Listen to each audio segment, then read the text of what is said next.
ကဲကျွန်တော်တို့ရဲ့မတော်ကြီးရာစတင်ထွက်ခွာတော့မှာပဲဖြစ်ပါတယ်ဒီနေ့လည်းဘာမှထူးခြားတော့မရှိပါဘူးရုံသွားမယ်ဗီဒီယို edit မယ်ဗီဒီယိုတစ်ပုတ်ရိုက်မယ် client နေပေးထားတဲ့ဗီဒီယိုတွေကြံသေးတယ်5ပုတ်စာလောက်ကျွန်တော်ရှင်းဖို့ကြံသေးတယ်အဲ့ဒါလေး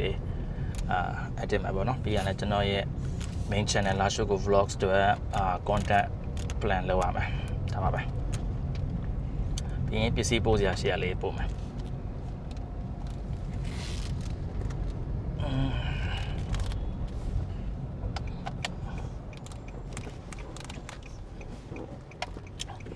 ဒီကနေ့တွင် breakfast စဉ်းစားထားကတော့ဟိုတစ်ခေါက်လိုမနက်စာနဲ့နေ့လယ်စာနဲ့အဲ့လိုပေါင်းစားတဲ့ထမင်းဆိုင်မသွားတော့ဘဲနဲ့နန်းကြီးတုပ်စားခြင်းလေဗျာနန်းကြီးတုပ်ကောင်းကောင်းလေးစားလို့ရတဲ့ဆိုင်ရှိဒီချိန်ရမရတော့မသိဘူးတော့သွားကြည့်ရမှာနည်းနည်းတော့နောက်ကျတယ်10နိုင်ထိုးနေအခုနန်းကြီးတုပ်နန်းလက်တုပ်နန်းတေးသေးလေးတုပ်နန်းပြားတုပ်အကုန်ရတယ်အဲ့မှာကောင်းတယ်သားနဲ့ပါနဲ့ဆွဲအကြော်ရည်လည်းအဲ့မှာရတယ်breakfast ကိုအဲ့ကောင်လေးဆွဲလိုက်ပြီးတော့နှုတ်လေးသွားပေါ့မနေ့ကတော့မိုးလေးနည်းနည်းရွာတယ်ဒီနက်နက်ကတော့ဘာမှတော့မိုးရဲ့အရေးအမြုပ်တော့မတွေ့သေးဘူးအစ lucky 7သွားစားမလို့ lucky 7မှာလည်းသွားစားပြအောင်အဲ့ရကြလို့ရှင် lucky 7လည်းအရင်ကြိုက် lucky 7မှာကျွန်တော်စားနေကြဟာတော့မပြောင်းလဲတော့သမင်းပဲပြုတ်စီဇန်နဲ့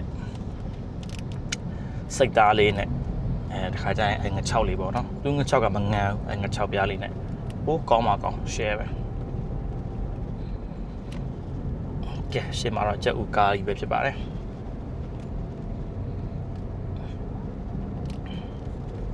ဒီနေ့လည်းကျွန်တော်ဒီလမ်းကြောင်းပဲသွားမယ်နောက်ရက်ကျမှပဲတခြားလမ်းကြောင်းသွားမယ်ပေါ့နော်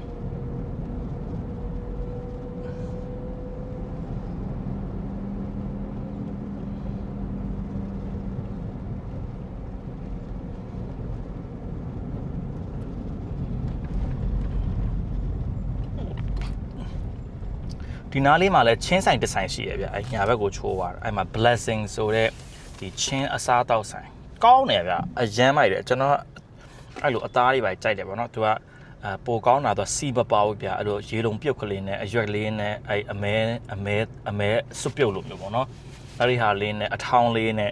ဟာကောင်းမှာကောင်းသကောထမင်းလို့ပြောတာပေါ့နော်သကောထမင်းကအဲ့မှာတပွဲတော့2000နောက်ခါအဲ့အမဲစွပ်ပြုတ်တို့ဘာလို့အဲ့အရာမျိုးကြီးပေါ့နော်ကောင်းတယ်အရန်ကောင်းတယ်ကျွန်တော်တော့အဲ့မှာတော်စားပြတယ်ဒါပေမဲ့ဒီနေ့ကတော့အဲ့မှာမစားတော့ဘူးနောက်နေ့ကျရင်တော့အဲ့မှာစားပြရဒီဦးတွေတော့တားရပါတယ်โอเคစပါမယ်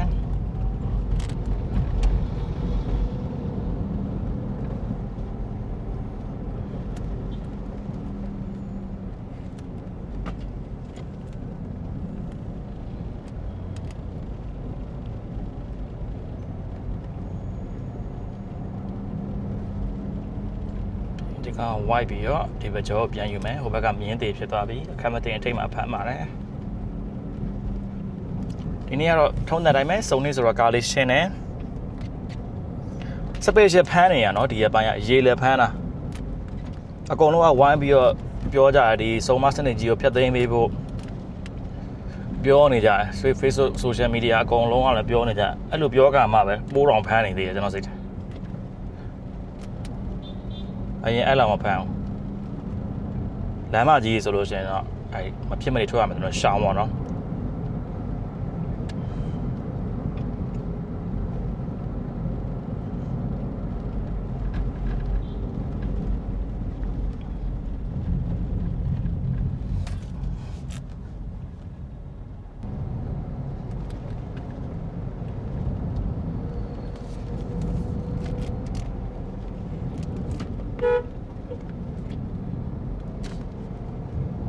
စပိန်ကြီးလည်းတတိထားရတယ်ဒီမှာလိုက်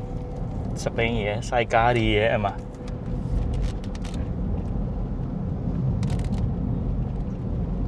ခကြရင်ဘယ်ရောက်လို့ထွက်လာမှမသိဘူး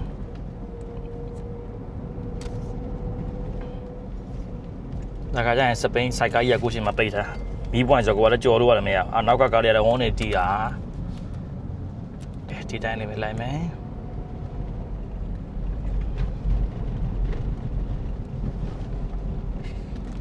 Oops.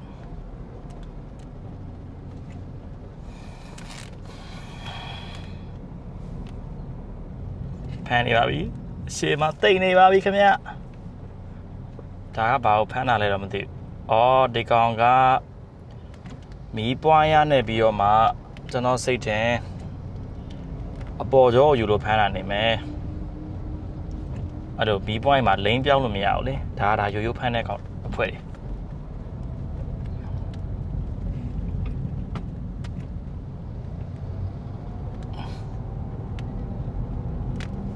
ကျွန်တော်တို့မှာရိုးရိုးဖမ်းရှိရယ်ရှယ်ဘန်းရှိတယ်ဒီမှာလဲ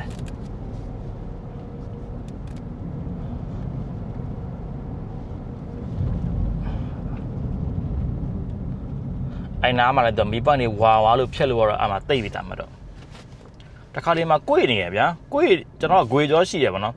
ဂွေကြောဆိုတဲ့ကဒဲကောက်ဦးစားပေးရလေအဲ့မှာဝါသွားပြီဆိုတော့မှကျွန်တော်လမ်းလေခေါ်ပြီးမှကျွန်တော်အဲ့ချိန်မှာကျွန်တော်လည်းကိုယ်လို့ရအဲ့ဒါလည်းဖမ်းတယ်ဗျာတခါပေးလိုက်ရသေးတယ်2000ဟိုလည်းပြန်ပြီးတော့ညင်းမနေတော့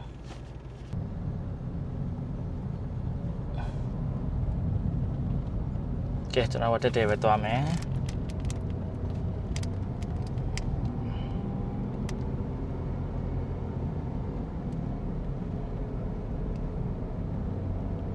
လမ်းနဲ့ကိုပြီးဒီမှာကိုမယ်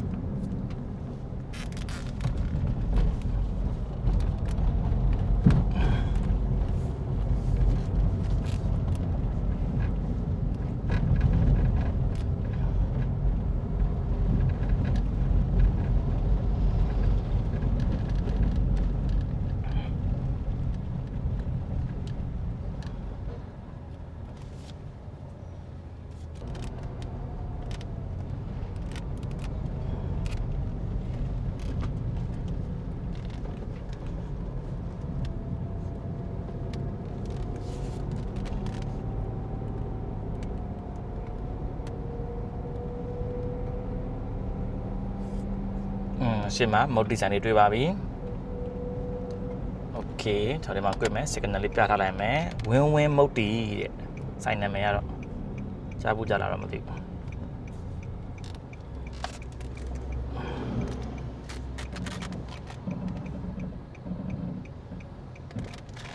โอเคချိုးမယ်ချိုးပါမလားချိုးပါလား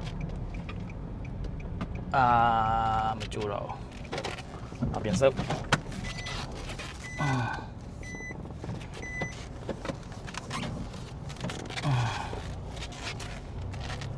โอเคပါကက်တန်ရလေးပေးကွာဒါတော့ကျွန်တော်ဒီနေ့ရိုက်ကူးရေးပေါ့နော်ရိုက်မဲ့ဒါကျွန်တော်ရဲ့ကင်မရာဘက်လေးပါဒီမှာကင်မရာလေးပါတယ်ဆိုတော့ကောင်းဒီမှာထားခဲ့ရမှာကြောက်တယ်ယူသွားဘာကြောင့်လဲဆိုတော့ဒီမှာတည့်ရတိုင်းကားမန်တွေထုခွဲပြီးတော့အမှရှိတာယူသွားသေးရမှာအဲ့ဒါတွေကလည်းကြားနေရတယ်ဟဲ့ပြန်မဝင်နိုင်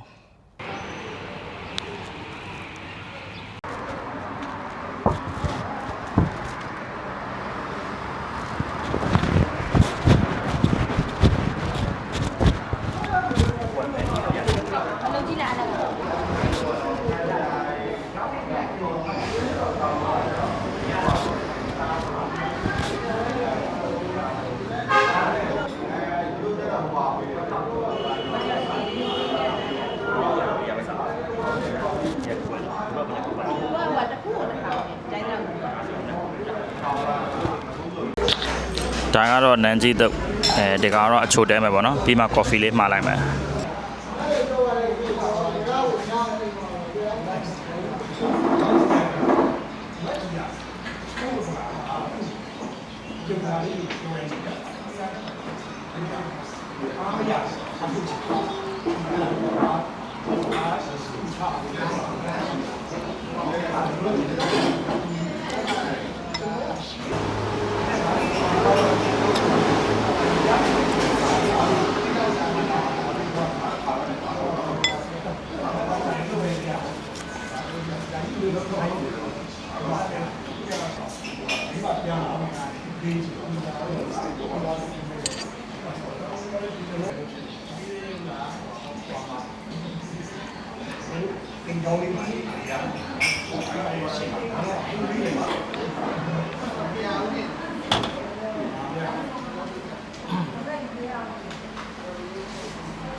coffee တစ်ဖက် coffee ရတော့ coffee ရတယ် coffee တစ်ခါ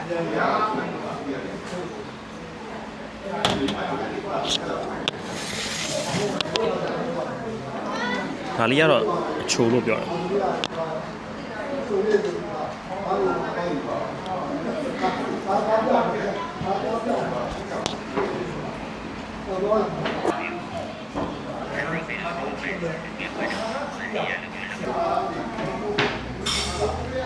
ချိုးရလာရမ်းစားရတော်ပြီ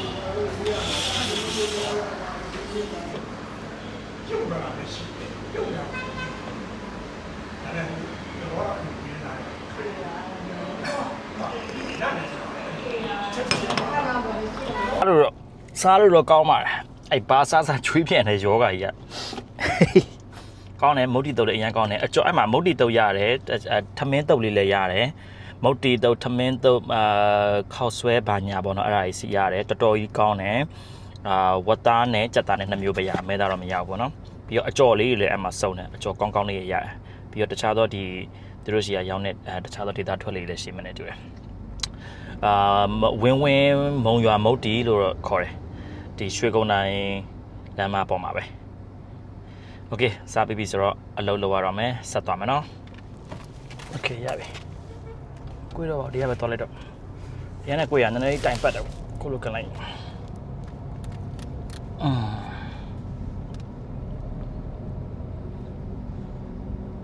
ဖန်နေပါပြီဟိုဘက်ချက်မှာလဲစတင်ပြီးတော့ဆောကကျွန်တော်စိတ်တွေဟိုဘက်ကမီးပွိုင်းကောင်ဒီဘက်ရောက်လာဖြစ်လိမ့်မယ်မိုးလေးအုံလာပြီကွာကောင်းတယ်အေးတာပေါ့ဗျာအေးချမ်းတာပေါ့ဗျာအဲ့တော့လေဘယ်လန်းကြောကသွားရင်ကောင်းမလဲဆိုတော့ဘလို့ပဲဖြစ်ဖြစ်ဒီဘက်ကပဲသွားတော့မယ်ရပြီဒီလမ်းမဲဆင်ပြေတော့မယ်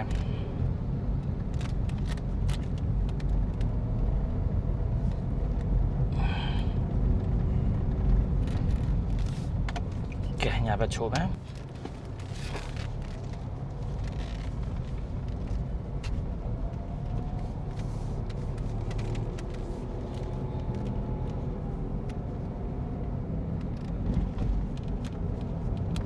ပရင်းထုတ်ဖို့ရှိမယ်အဲ့တော့မိတူဆိုင်ကိုရှာရမိတူဆိုင်တော့ပေါ်ပါတယ်ရန်ကင်းနာမှာတော့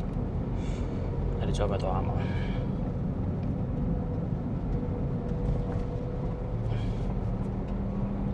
မိုးကလေးစားလို့အုံလာပါပြီခင်ဗျ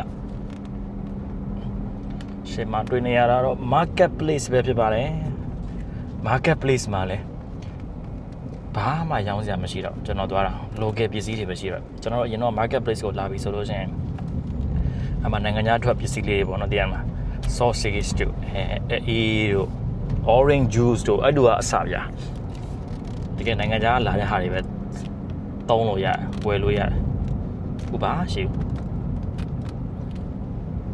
ကျွန်တော်တောက်နေကြအဲ့ orange juice လေးရှိတယ်မရှိတော့ဘူးကွာတော့မလာတော့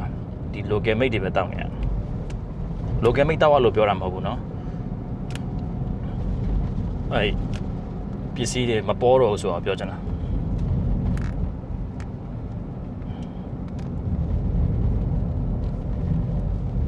ဟိုအရင်တော့စားခဲ့တဲ့အဲ့မုတ်လေးတွေရှိမယ် snack လေးတွေဆိုတော်တော်ကောင်းတယ်နေနာမည်တော့မသိတော့ဘူးဒါပေမဲ့အဲ့လာဟာရ market place မှာပဲရကျွန်တဲ့နေရာမှာမတွေ့ဘူးကိုတော့ဘာမှမရှိတော့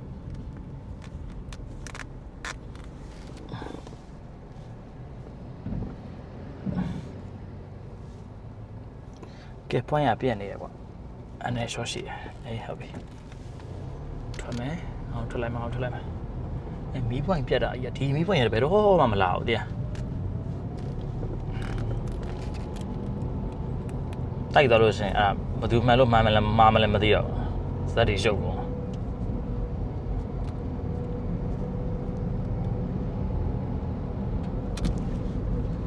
ဘယ်ဘက်မှာကားရှိတယ်ဘယ်ကြောနည်းနည်းလေးပြန်ပန်းယူထားမယ် yes ထပ်ယူမယ်ဒီလေးနောက်ဆုံးရပါပြီတော်ပြီ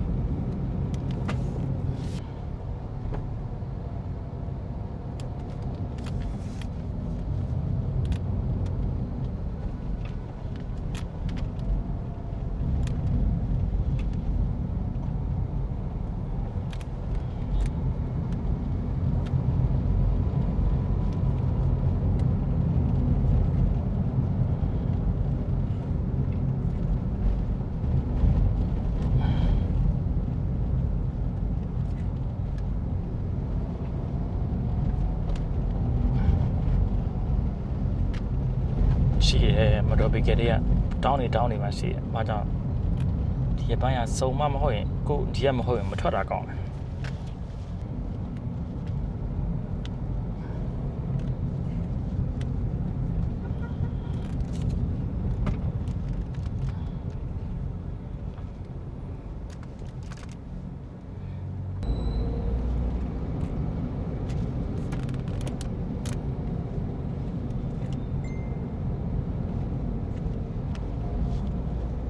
ပလဲကွန်ဒိုအောက်မှာအနေကန်တစ်ခုကောင်းတယ်မိုက်တယ်ဟိုကျမ်းမာရေးအနေကန်မှာတမျိုးမထဲမှာလဲအဲ့မှာဒီရိုးတရားတွေပဲနှိပ်တာဗျကောင်းတယ် so စီးလဲတင်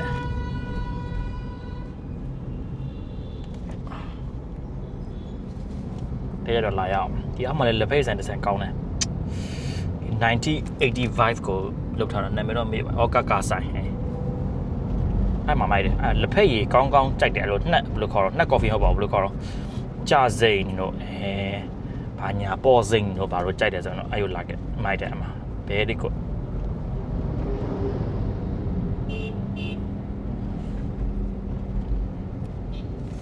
ဒီနေ့ပါရှိလို့လမ်းကြောင်းပိတ်နေရတော့ကျွန်တော်ကျောင်းနေအပ်နေကြပြီနဲ့တူရဲ့ကျွန်တော်စိတ်ကလေးတွေကျောင်းစားအပ်ကြပြီ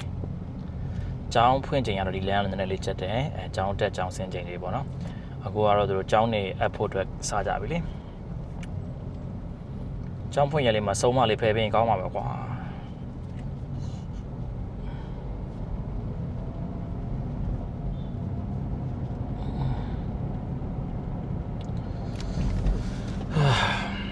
မလွယ်ပါဘူးပညာရေးစနစ်ကအသေးအတိုင်းပဲပြောချင်တာတွေတော့အများကြီးပဲပြောမကောင်းလို့လား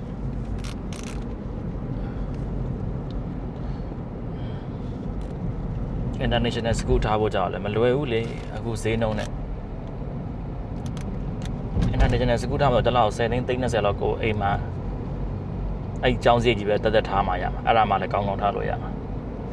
ဘယ်လို့အဲ့ဟာထားနိုင်မှာတော့10သိန်း15သိန်းတလောက်အိမ်လာကရှိမယ်ဗျာကျောင်းလာကရှိမယ်အခုဆိုလို့ရှိရင်ကျောင်းသွားလို့ရှိရင်ကျွန်တော်ကျောင်းကားနဲ့ပို့မှရမှာကိုမှကားရှိရဆိုတော့ပို့လို့မရဘူးစုံမစနေနဲ့ကြတော့အဲ့ဒီချာချက်စီထပ်လာမယ်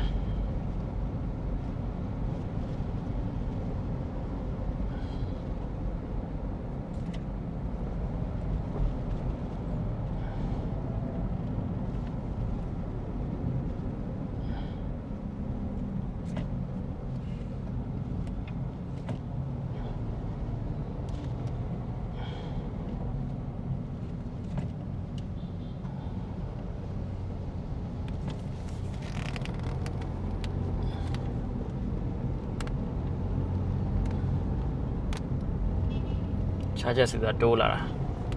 ဝင်ဝင်ရတော့ဒီတိုင်းမှာ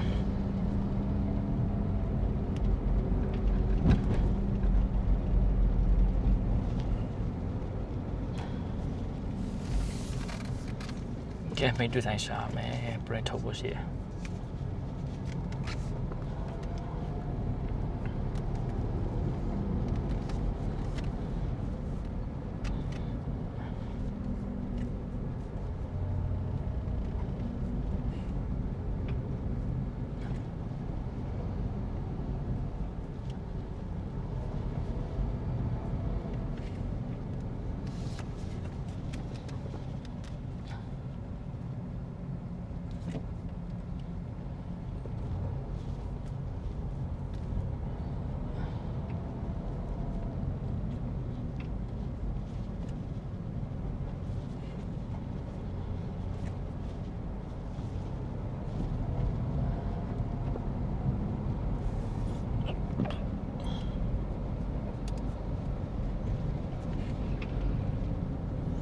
ဒီမှာလည်းကိုယ်တတိထား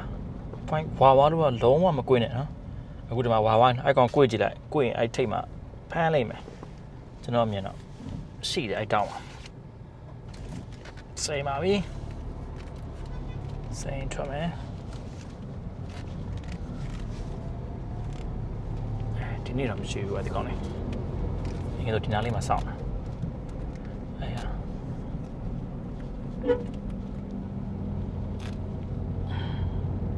ရှိတယ်ဒီမှာအပင်အောင်မှာ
နားမှာမိတ်တူဆိုင်တော့ရှိပါ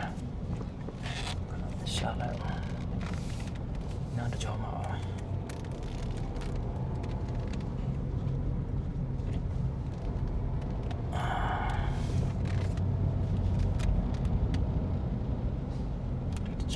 ရှိမနေတူပါနဲ့ This is a door no not the store မဟုတ်ဘူးမိတ်တူလေးဝင်ပြီးတော့ဆွဲတော့ print ထုတ်တော့ရှိသေးတယ်မိုးကတော့ကင်ပါပြီခင်ဗျအေး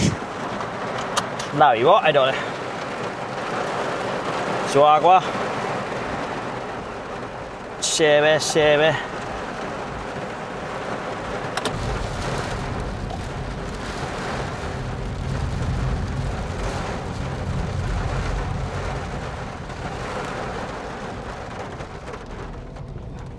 တိတ်သွားအဲ့ဒါအလုပ်ကိုတော့ရောက်ပြီဒီမနက်ပိုင်းလေးတစ်ဖြတ်ပဲပေါ့နော်ဒါလေးပဲရင်တင်ထားလိုက်တော့မယ်โอเคနောက်ဗီဒီယိုမှာပြန်တွေ့မယ်အားလုံး thank you